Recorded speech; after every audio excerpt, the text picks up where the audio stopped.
Hello, welcome to the VShow Live Day 22 already. We're happy Monday, happy new week. How has been your week so far? Let me know. For me, it was from those days that I visit my office. I have, during the lockdown, a specific authorization that I can visit my office on specific dates and times. So what I usually do is I set all of my appointments a specific day where I can actually meet my clients there and do all the meetings and actually do anything that isn't running errands in the center of Athens and so far. So even if I'm in a lockdown right now, today I was at the office, I had 3 meetings with my clients, I visited the bank, I did run some errands, and I had a coffee takeaway. Of course, we cannot see it in a cafeteria here in Athens, Greece. So let me know in the comments your news. If you are in a lockdown, where you are based, where you are watching me from. Let's become all of us a community, and definitely hit me all of your questions about LinkedIn. And of course, Marcella, if you're here with me, I misunderstood your questions from yesterday's live, so I thought you did not get your connection requests accepted. This is why I gave this answer, but it was more like a comment of yours about how you react with a connection request. So Marcella, if you're here with me, let me know in the comments so as to close this topic, to give you my opinion on that. And let me know in the comments where you're watching me from. So today's topic, LinkedIn optimization, and why is that so important to optimize our profile. From my participants in my programs, most of the times, when they have completed the optimization of their LinkedIn profile, hello Marcella, so I'm going to answer your question in ASAP. So based on my statistics and my mentees' reactions and replies, when they have finalized their LinkedIn optimization based on my instructions and my mentoring program modules, thank you Marcella, what they see, they get great results. So even if they haven't started prospecting yet, the optimization of their profiles gives them higher visibility results. So they are visible to more clients, and they also start getting connection requests and requests for quotes even before they actually start prospecting or actually implementing the process that we teach in my programs. So this is why optimization is really, really important. So not only you are found by your ideal clients by optimizing the right way your LinkedIn profile, but also when you start prospecting the right way, the way that I teach in my programs, you get higher results, better results. Plus, your ideal clients, when visiting your profile after you have contacted them, they see the right information, the information they want to see in your profile in order to hire you as a translation, to assign you a project as a translation, or to continue the discussion with you. So definitely optimization is really, really important. It's something that it's included in the basics of LinkedIn, but it's definitely really, really rewarding, and it's really, really important before you actually start prospecting. So let me come back to Marcella's comment yesterday, because Marcella, you mentioned in the comments that you do not accept any requests, connection requests from people that you do not know them or you haven't worked so far, no matter what are their profession and no matter what they tell you in the message they sent you. Is that correct? And I would really like to know why you don't accept those connections, Marcella, because it's really, really important to understand what do you have in your mind and why do you react the way that you react. And of course, I come to tell you that this is the wrong strategy if you're doing it based on a specific strategy. Because people are there to network, okay? Social media are for networking. Social media are for us to be visible and to expand our network. What's the point of being on LinkedIn if you are only going to have in your network people that you already have? So the people that you have already worked in the past, they know you already, so they have your details most probably via email. The people you already know, most probably you know them from any other means like social media, Facebook, or in real life. Okay, people do not usually send notes in the request. I understand that, but I ask you why you don't accept connection requests by people that you do not know, because it's really important to understand what's your mindset, why you are not accepting, and why you are on LinkedIn if you are going only to have people there that you have worked or you know already. Because what's the point of being in a networking platform if you are actually networking with the same people? It's like going to a networking live event, conference, or exhibition and start talking and accepting people talking you only if you know them or if you have worked with them before. So what's the point of visiting the exhibition if you're going to talk only to people that you have worked already in the past or that you know them already? If you're going in a conference, in any networking event or an exhibition, you're most probably there to do connections, to make connections. And this is the way that we should use LinkedIn, the way that we should address LinkedIn and use it nowadays. It's a networking platform. It's a platform where we can use it the right way to expand our network, okay, and add people that are our ideal clients, and not only people that we have worked before or we already know. Because then what's the point of attending any networking event or becoming a member to any networking platform if you are going to network with the same people that you already know, you have already worked? So Marcela, I hope that I have answered your question, but let me know why you do not accept. I would be really much interested, because I making a mistake here. So I would really be interested in knowing why some people, because you're not the only one, do not accept connections that they do not know already or they haven't worked with in the past. Because for me, it's totally wrong, and I just explained the reasons why. It's like going to a conference or an exhibition, talking only to people that you already know or only to people that you have worked with. I understand I'm there to connect, but then why is it private? What do you mean, is it private? The profile? Of course it's private, the profile, because you accept people that you want to accept, but not only people that you have worked with. Private is also our environment. Private is our business card. Doesn't mean that we give our business card only to people that we have worked in the past or we know already. But business cards are there to be distributed. LinkedIn networking platform is there for us to network. Either it's private or public. It's up to you to make it public as well. There are public profiles as well. I don't really understand why, and you haven't answered me yet, why you do not accept people that you do not know already or you haven't worked in the past. So I would be very much interested in knowing why you react the way that you do, and also to find out why other people as well are doing the same way like you. Dorota says, I was thinking the same way as Marcela, but I understand Virginia's explanation. I agree with her. Yes, Dorota, is totally, because if you are going to become a part of a network but accepting only people you already know, okay, then don't be there. People that you already know can reach you out on any other platform and they can find you, because most probably they know you, so they have your details. By participating in such a platform, it's so powerful, and I'm always really surprised why people, they are not making the most out of it. Is for us to find our ideal clients and also to be found by our ideal clients. But if we accept only people that we have worked with in the past and we know already, what's the point of actually not accepting new requests? How our ideal clients are supposed to get to know us? How our ideal clients are supposed to hire us or send us a quote request? So Marcela says, I love your explanation. Yes, but let me know why you don't accept. So I would really love Dorota and Marcela to understand why you do not accept connections. So let's start with our today's topic, and let me know your questions about optimization. I'm going to share my screen and show you the worksheet that I work with my mentees during my programs. This exercise most of the times takes like a couple of weeks, so to finalize it, to implement the changes, and to give you feedback on your work. But here is going to be like 30 minutes training, more or less, based on your question and your interaction. So let me know your questions in the comments. And I'm going to share my screen to show you this very short worksheet with the basics and what we are going to work together.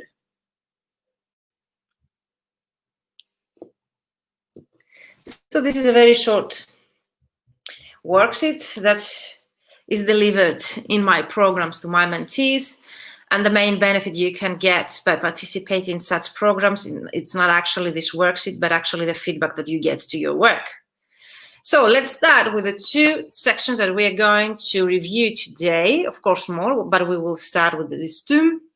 It's the photo and banner. One really great suggestion: if you are going to use a platform that asks you for a banner and a photo, you need to complete those sections.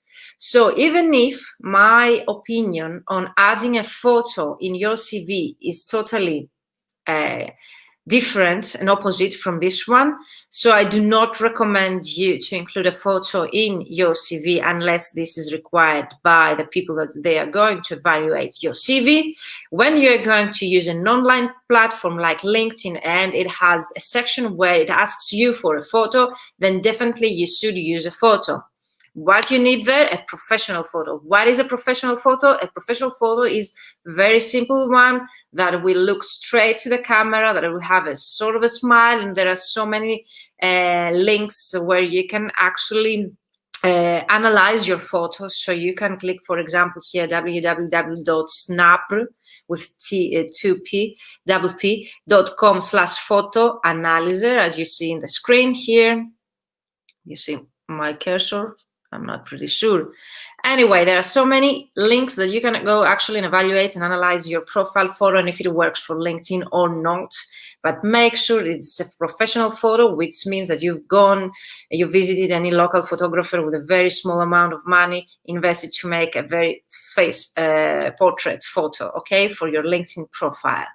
Banner, it's really, really important. It's the most common mistake that I see in profiles. You keep your banner empty because you do not know what to put there, or you put an irrelevant photo. If you do not have a professional photo, you can actually create on Canva. Canva.com is a really, real free tool that you can use anytime, and you can go there, create a banner for LinkedIn using the specific template that Canva has and also the specific dimensions, or you can actually hire a professional to do that for you for $5 to $15 or something like that on Fiverr and similar platforms.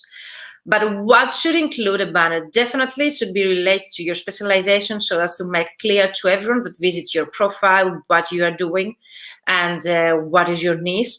Then including a logo and a website link, that would be a great idea. And if you have a call to action like send me a PM or something like that with an arrow showing the section of your profile where people that can click and message you, that would also be a great idea. So colors, I would use the same colors with my website or my branding or my logo so as to make it relevant to me and who I am and my business. If you have a logo, I would include a logo or just my website link and a call to action to people telling them how I would like to be contacted. Most common call to action on LinkedIn is actually the PM, send me a PM, a personal message on LinkedIn. So directly to be contacted through LinkedIn, or actually you can tell them to send you an email and you can actually have your email address on your banner as well.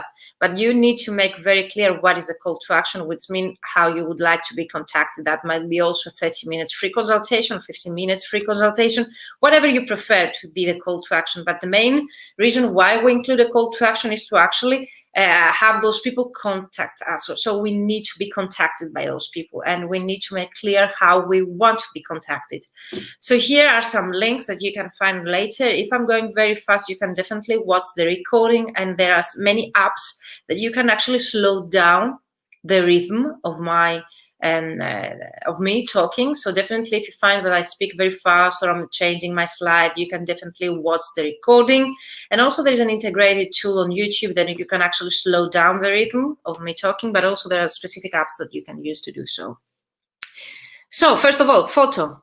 We need to evaluate if we have a good photo or not, and then a banner. If we haven't a banner, we hire a professional with a very small amount to create a banner for us, or we visit canva.com to create one on our own. It needs to be related to our specialization and includes our logo and website link, and of course a call to action how we would like to be contacted by potential clients and visitors of our profile. The next most important thing that most of our clients or visitors of our profiles are going to see is our tagline or the headline. It's the sentence that is underneath our name. So what I usually suggest here is to use the format that we have discussed here at the unique selling proposition video. So you can go back at the VShow Live, the webinar that we talked about the unique selling proposition and how to actually create your own unique proposition, and then use the same format in order to create your tagline. One example is I help large and small Greek businesses to sell their products and services worldwide by translating their contents for international audiences and so far. So definitely the more targeted, the better. Your clients need to see them in your tagline so as to identify themselves and their businesses so as to hire you or actually continue reading your profile. Make sure that you make clear what is your message, what you do, and what audience you help with your services. So as when those ideal clients of yours visit your profile and read your tagline, to continue with a summary or about me section. Is that clear up to now? I have also a tip here. If your tagline is longer than the characters that are accepted on LinkedIn, you can actually create your tagline through your mobile iPhone. Then you know that you are allowed to use more characters there. If you use it, let me know if it works on your mobile phone as well. And what I've seen other people doing, they also use and take advantage of the characters that they can use in their names. So you can actually, with a comma, include a title or your credentials, MA, or any titles that they accompany your name into the name section, so as to have more space to use and more characters in your actual tagline. Let me know if you have any questions. If you have your taglines and you would like me to give you feedback, share them in the comments and I will give you feedback right as up when I finish the explanation of the sections here and what we are going to do. Next. Okay. So what is next? The summary section. It's really, really important after the tagline, okay, to include the information that our clients need to see in our summary in order to hire us or trust us or work with us or assign us a project and so on. A great advice that I haven't seen so far by many translators is that they do not use the whole space. So they do not take advantage of the number of characters the platforms gives you.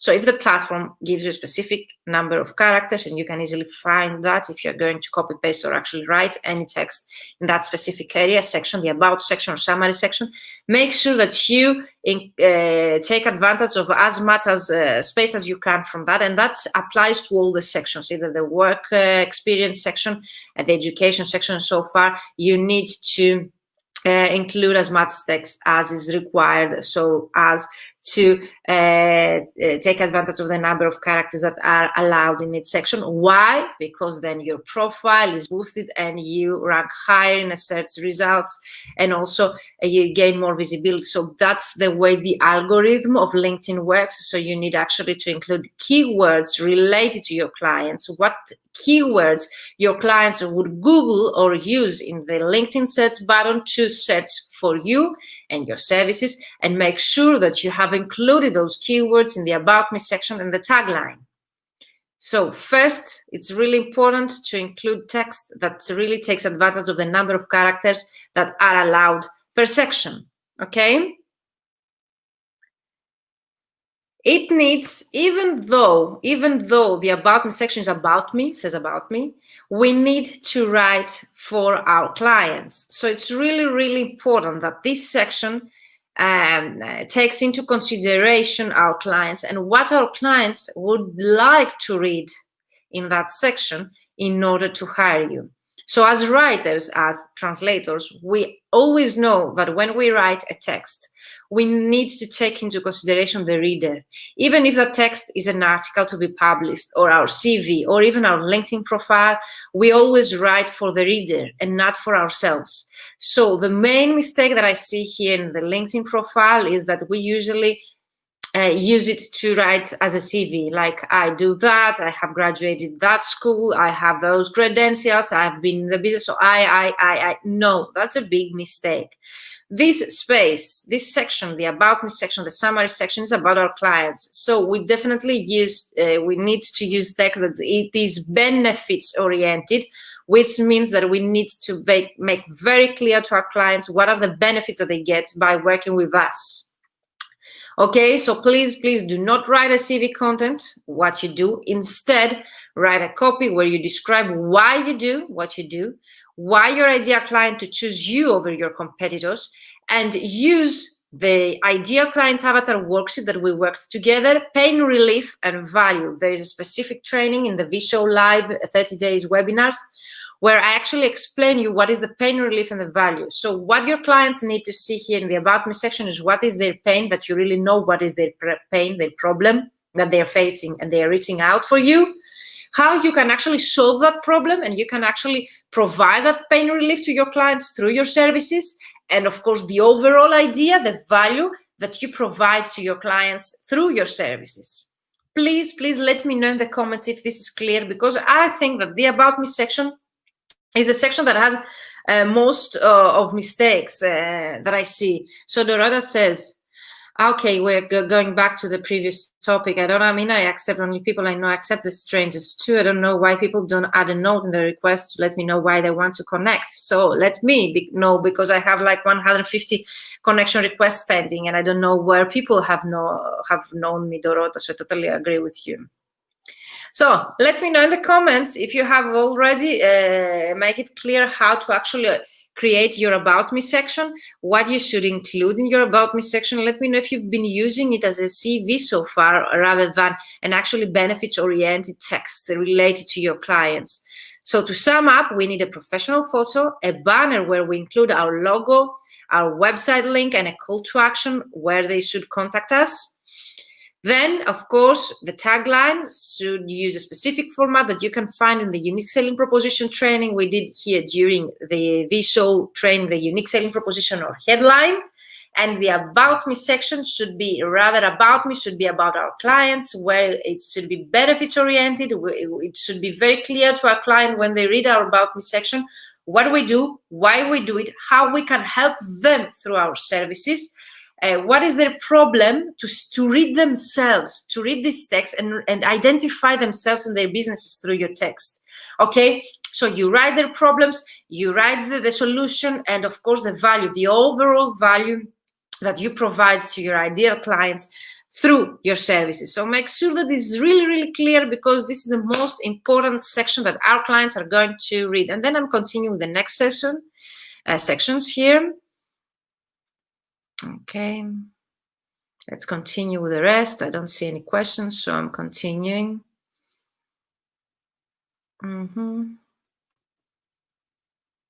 So work experience, the next really important section that I would like to focus on today. So work experience, you need again to use the whole characters you are allowed in that section as well. So use the information and include text that really fills in the space.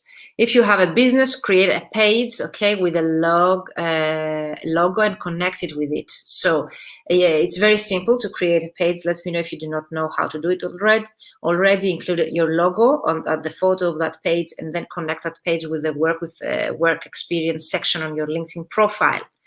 Then ideas of what you could include in that section so as not to repeat the same content that you have already included in the About Me section.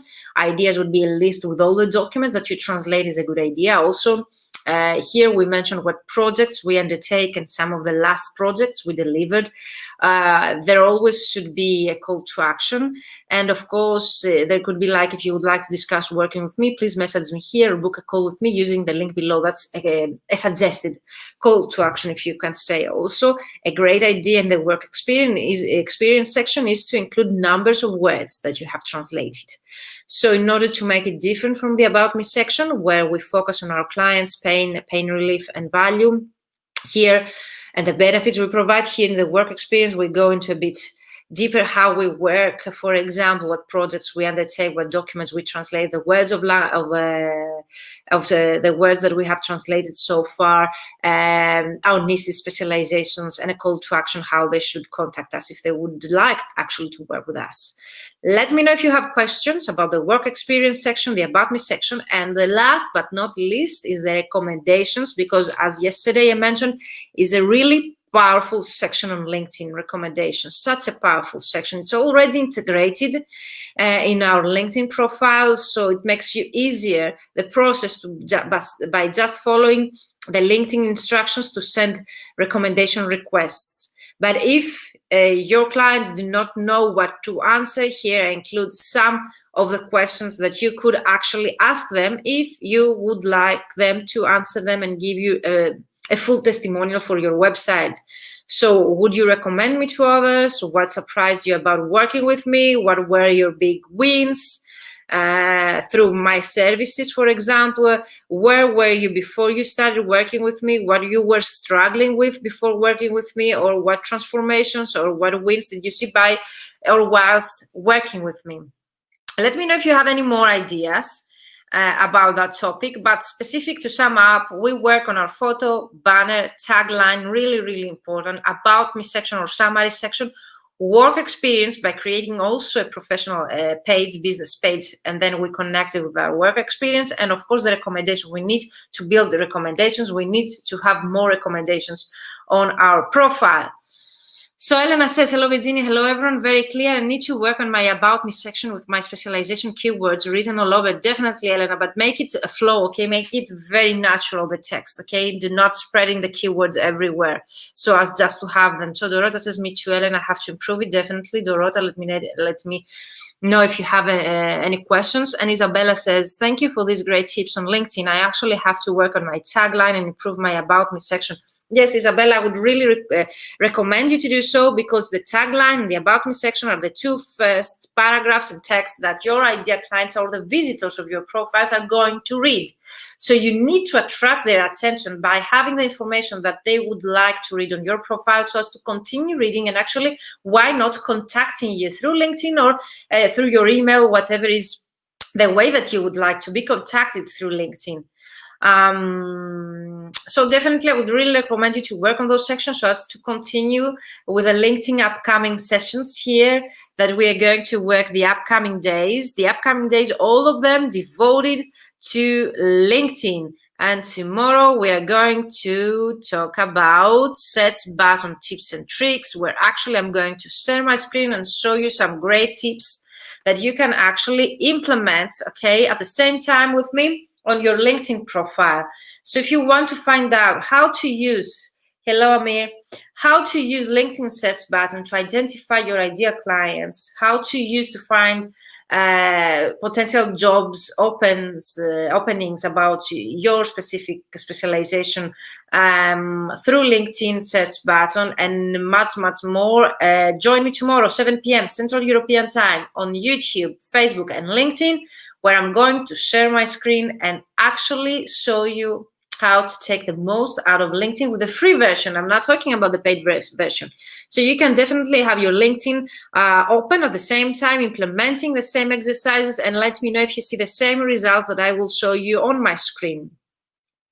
In the meantime, let me know in the comments if you have any questions about profile optimization tips that we shared today.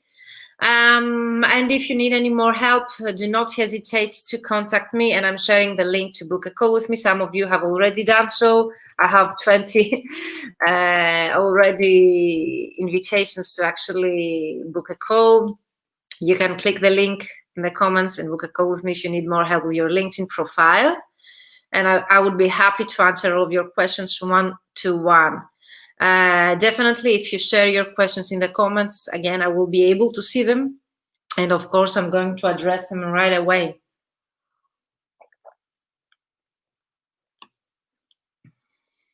So here's the link to book a call. Okay, Dorota has a question.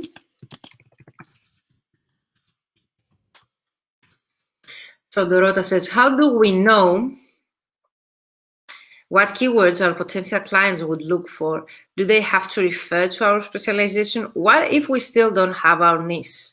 Yes, that's a bit trickier, Dorota. If you don't have a niche, then it's this is why, then we come back again to specialization. This is why having a specialization really separates us from the rest, because we can actually use keywords that our ideal clients would probably use in order to find us online.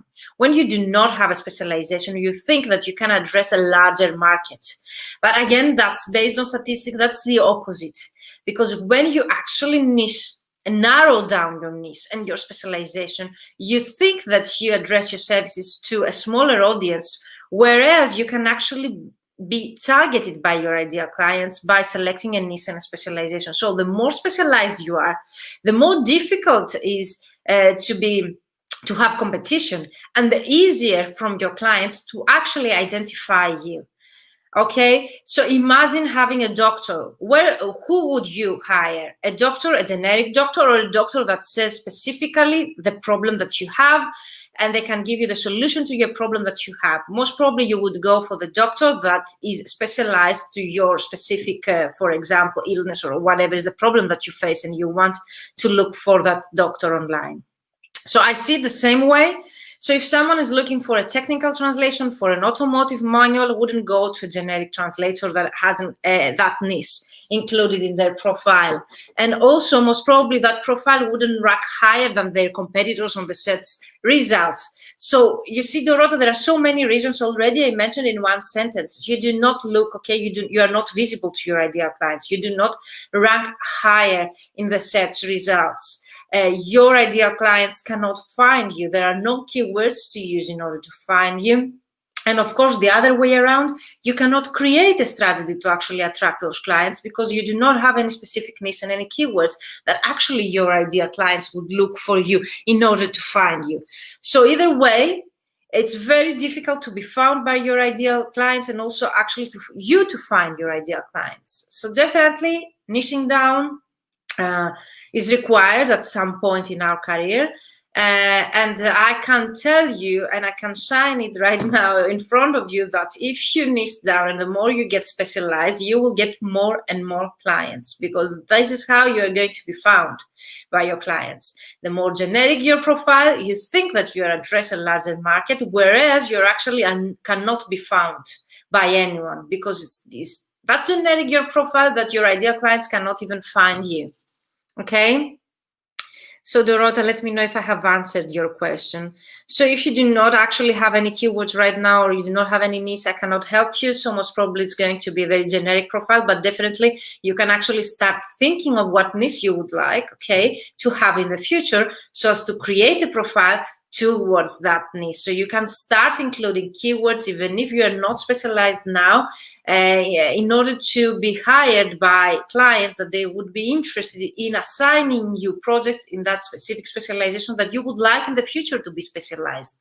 So you do not need to be already specialized in order to use those keywords. You can actually use keywords to be found by clients that you would like to assign you a specific projects in a specific specialization or niche. Is that clear now, Dorota? What do you think?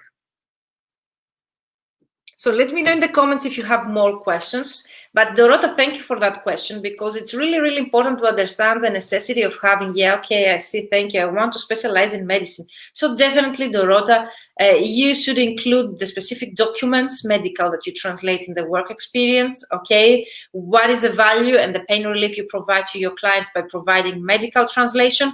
And the more specialized, again, the medicine is very generic. Again, the more specialized you are in the medical translation, the better, the easier to be found by the algorithm of LinkedIn and actually your ideal clients on LinkedIn and on Google, because Google is actually connected to LinkedIn. So if you Google your name, most probably your LinkedIn profile will rank first at the search results. This is why Google is so powerful and LinkedIn is so powerful, because by creating a very good profile on LinkedIn, you are not only found by people that are using LinkedIn, but also from all Google users. So imagine how huge is the audience that you're addressing by optimizing your LinkedIn profile. I hope that is clear right now. So what I would do, Dorota, in your case, if I would like to become specialized in a specific niche like medicine, as you say, I would promote myself as a medical specialized translator. I would include specific bullets with the text and documents I translate. So whenever a potential clients Googles, for example, for a specific document, medical translation in your language combination, to make sure that your profile will rank higher than any others. So let me know, Dorota, if I have answered your question. And thank you so much, Isabella, Dorota, Elena, Marcella, for joining me live, and all of you that you haven't yet mentioned your name. Yes, it's clear. Great, Dorota. Can't wait to see your profile optimized. And in the meantime, if you would like to receive feedback, book a call with me, or actually use the comments area to ask any question, or copy paste any part of your profile that you would like me to check and give you my feedback on that. So in 10 minutes, I'm going live on Instagram for the usual and daily Q&A session. And for those who have used this link here to have subscribed, they will receive the recordings of both sessions via email. Yes, thank you for your answers, says Dorota. You're welcome, Dorota. Wish you success with your profile. And thank you all of you for joining me live today. I would love to know that you're here with me. So use the comments to say hello.